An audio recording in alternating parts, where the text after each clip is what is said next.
조갑제TV 시청자 여러분 안녕하십니까. 저는 조갑제닷컴의 조세별입니다. 2024년 6월 27일 오후 3시를 가리키고 있습니다. 어제 국회에서 열린 의료대란 청문회에서는 개혁신당 이주영 의원의 핵심을 찌르는 질문이 가장 돋보였습니다. 계속해서 이 내용 좀 전해드리겠습니다.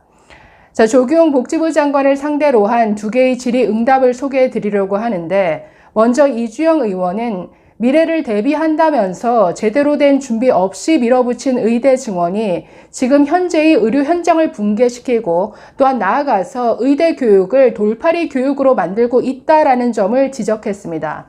자, 이에 대해서 어떻게 질의했는지 그리고 조규용 장관은 어떻게 답변했는지 먼저 한번 들어보시죠. 늦은 시간까지 성실하게 임해주셔서 감사드립니다.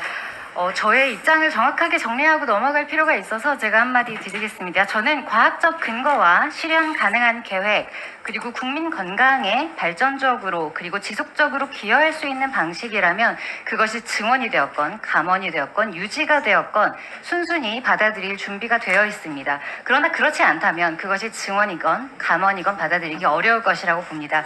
그런 점에 있어서 저는 우리나라 정부가 저를 그렇게 순순히 납득하도록 설득해 주시기를 진심으로 바라는 바입니다. 아까 위원장님께서 2025년 증원에 대해서 문의하셨을 때 조규용 장관님께서 2025년은 이미 확정이 됐기 때문에 변경이 어렵다고 하셨고 그 근거로서 수험생 학부모들이 모두 준비 중이기 때문이라고 하셨습니다. 맞습니까? 네, 그렇게 말씀. 그렇다면 보건복지부 장관으로서 사교육에 인력 문제가 생기는 것과 우리나라 의료에 인력 문제가 생기는 것은 어느 쪽이 더 무거운 문제라고 생각하십니까? 둘 다 중요한 문제죠. 둘 다 중요한 문제라고 생각하시는군요. 그렇다면 지금 2025년이 급한 이유는 2035년에 목표된 수치를 채우기 위해서인데 2035년의 목표가 2036년에 달성되는 것과 올해가 무너져서 릴레이로 의료가 붕괴되는 것은 어느 쪽이 더 위험한 결과를 초래할 것이라고 생각하십니까? 의원님 그렇게 양자택일을 양자택일을 할 수밖에 없는 현실입니다. 죄송합니다. 저도 이렇게 묻고 싶지 않은데 전공의들이 복귀하지 않을 것이기 때문에 이미 양자택일이 되어서 물어보는 말씀입니다. 전공의가 복귀하지 않을 것이라고 또 단정하는 것 자체도 또 좀 무리가 있다고 저는 생각이 듭니다. 장관님 죄송하지만 그렇다면 지금 4분의 1의 시간이 이미 흘렀습니다. 그리고 장관님께서는 수련 특례까지 언급하시면서 수련에 지장이 없도록 조치할 것이라고 하셨죠. 네. 그러면 수련에 지장이 없다는 건 무슨 말입니까? 정말로 의사 개인의 의학적 역량에 질의 변화가 없다는 겁니까? 아니면 국가가 한 해에 배출하는 의사 관리 그 숫자에 지장이 없다는 겁니까? 둘 다를 의미하는 겁니다. 둘 다를 의미하는 네. 겁니까? 질이 떨어지지 않을 거다. 그럼 한 가지만 묻겠습니다. 2025학번 의사에게 본인의 몸을 맡기는데 하늘을 우러러 한 점 부끄러움이 없으시겠습니까? 네. 알겠습니다.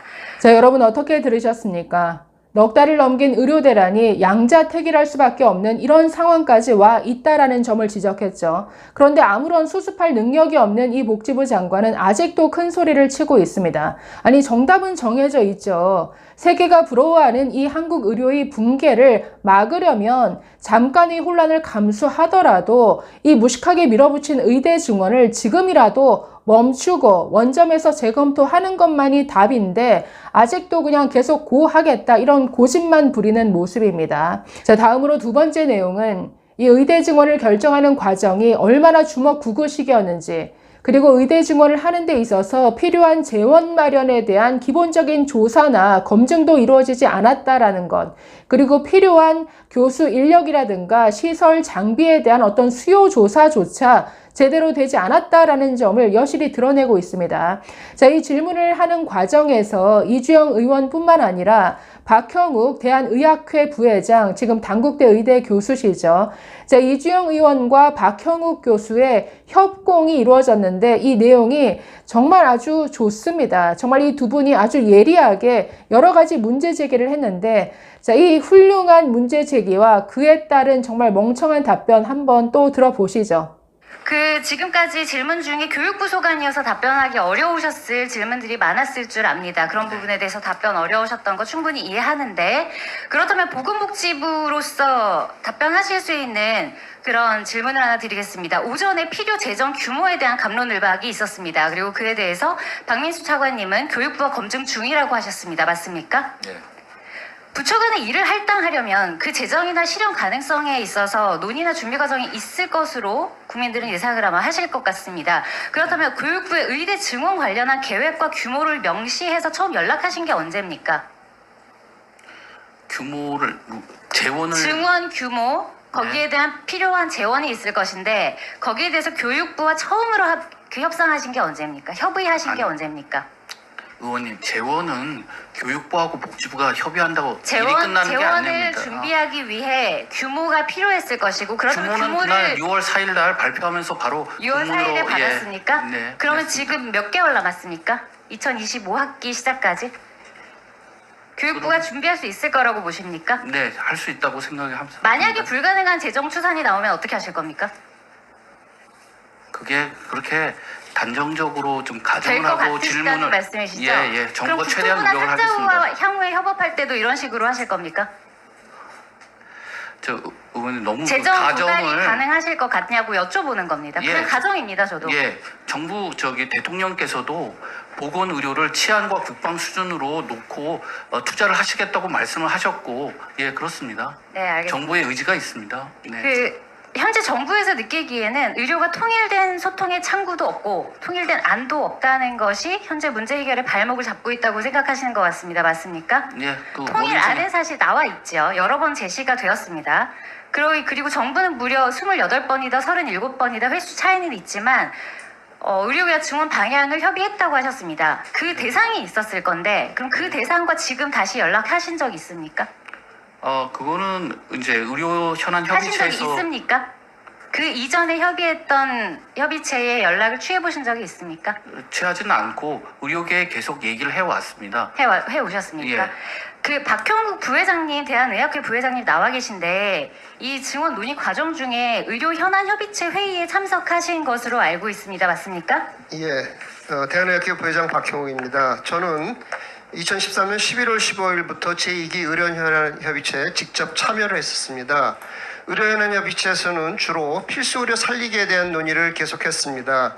그러다가 12월 13일 제21차 회의 때 나가보니까 복지부 자료에 의대 증원의 원칙이라는 내용이 포함되어 있었습니다. 사실 굉장히 놀랐는데요. 왜냐하면 복지부는 사전에 자료를 주지 않았습니다. 현장에 가서 보니까 의대 증원의 원칙을 내놓고 여기에서 합의를 하라라고 얘기를 했습니다. 그래서 제가 문제 제기를 했죠. 이걸 처음 봤는데 여기서 어떻게 합의를 하냐. 우리도 의대 증원의 원칙에 관해서 얘기를 할 테니까 다음 주에 얘기를 하자. 그래서 다행히 당시 공무원들께서 그걸 받아들여 주셨습니다. 그래서 제가 그 의대 증원의 원칙과 관련돼서 5가지를 그 실무진에게 이제 그쪽에 복지부에 전화라고 이제 그 사전 준비를 하라고 그랬는데 첫 번째가 국민의료비, 두 번째가 의료 접근도, 세 번째가 의사 인력의 지역적 밀도, 네 번째가 의료 생산성, 다섯 번째가 의료 수가 이런 원칙을 가지고 논의해야 된다라고 제안했었습니다. 그런데 놀랍게도 그 다음 주에 복지부 자료에는 의대 증원의 원칙에 관련된 의제가 전혀 삭제돼 있었습니다. 그 이후로 의대 증원에 관한 논의는 전혀 없었습니다. 오전에 박민수 차관께서 의협은 의사가 부족하지 않다는 입장이었기 때문에 더 이상 논의의 진전이 어려웠다라고 마치 그 다음에 대화가 안 된 것이 의료계의 책임인 것처럼 말씀하셨는데 제가 지금 말씀드린 내용은 증거로서 다 찾을 수 있는 내용들입니다. 처음에 의대 증원의 원칙에 관해서 얘기하자고 하고 그거를 접고 더 이상 논의하지 않은 당사자가 보건복지부입니다. 더 나아가서 윤석열 대통령께서는 4월 1일 날 정부는 의료계와 32차례 의사증원 방안에 협의했다. 이렇게 대국민 담화에서 말씀하셨습니다. 그 말을 들은 국민은 정부는 열심히 소통을 했는데 의사계는 불통으로 나갔구나 라고 오해를 하실 겁니다. 처음부터 논의를 시작하지 않은 건 복지부고 마치 그 논의가 안 된 것을 의료계에 책임을 내는 것도 복지부고 또 더 나아가서 국민에게 마치 의료계가 불통인 것처럼 말씀을 하신 겁니다. 오늘 3개의 보고서에 관한 논의가 있었는데요. 사실 3개의 보고서 외에도 우리나라 의료 인력에 관한 그 연구들은 또 있습니다. 2018년 UC 버클리의 보고서는 2030년이 되면 우리나라 의사가 3,800명의 의사 과잉이 된다는 보고가 있었고요. 2020년 오용인 등의 연구에 따르면 2030년 14,000명이 과잉이 된다는 연구도 있습니다. 왜 이런 일이 벌어지냐면 의사 인력 추계라는 것은 수많은 가정이 깔립니다. 그래서 이런 가정, 어떤 가정을 취하냐에 따라 굉장히 달라지는데요. 이때 중요한 것이 투명한 절차입니다. 보건복지부 장관께서 일본을 방문하셔가지고 일본 후생성 산하의 일본 의사수급분과회 가타미네 시게루 회장을 만난 것으로 알고 있습니다. 인터넷에 찾아보면 일본 의사수급분과위원회는 모든 논의가 인터넷에 다 공개가 됩니다. 굉장히 중요한 일입니다.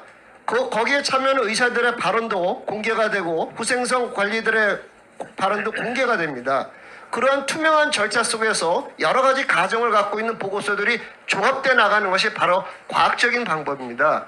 그런데 일부 원하는 보고서만 빼서 그거를 마치 전가의 보도처럼 얘기해서 절대적인 진리다라고 얘기하면서 이 사태가 벌어진 것이라고 생각을 합니다. 우리나라가 민주주의를 발전하기 위해서는 가장 중요한 것이 아마 투명한 절차라고 생각합니다. 그 부분에 대해서 매우 유감을 표명하는 바입니다. 자, 여러분 어떻게 들으셨습니까? 듣고 있으면 정말 한심하다는 생각만 드는데 그동안 정부는 이 의대 증원을 논의하는 과정에 있어서도 의료계가 소통에 응하지 않았다. 통일된 안도 없었다. 그리고 논의 과정에 참여하는 것 자체를 거부했다라고 하면서 의료계의 모든 책임을 떠넘겨왔습니다. 그런데 지금 새로운 사실이 드러났죠. 협의체에서 이 박형욱 교수는 5가지 의대 증원 원칙을 제시했었다. 그래서 이 5가지 원칙을 중심으로 제대로 세부 논의를 해야 된다. 이런 방향을 줬다라는 겁니다. 그런데 이걸 제시했는데 추가적인 논의에 제대로 응하지 않고 또 투명하게 그 내용을 공개하지 않은 건 정부였다라고 오히려 지금 정부의 이런 부실한 이 논의를 지금 드러내고 있습니다. 지금 새로운 사실이 드러낸 셈이죠.